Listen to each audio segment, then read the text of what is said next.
as a fond mother, when the day is o'er,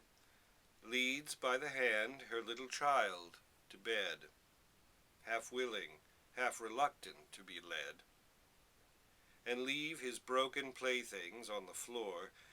still gazing at them through the open door, nor wholly reassured and comforted by promises of others in their stead, which, though more splendid, may not please him more. So nature deals with us and takes away our playthings one by one, and by the hand leads us to rest so gently that we go, scarce knowing if we wish to go or stay, being too full of sleep to understand how far the unknown transcends the what we know.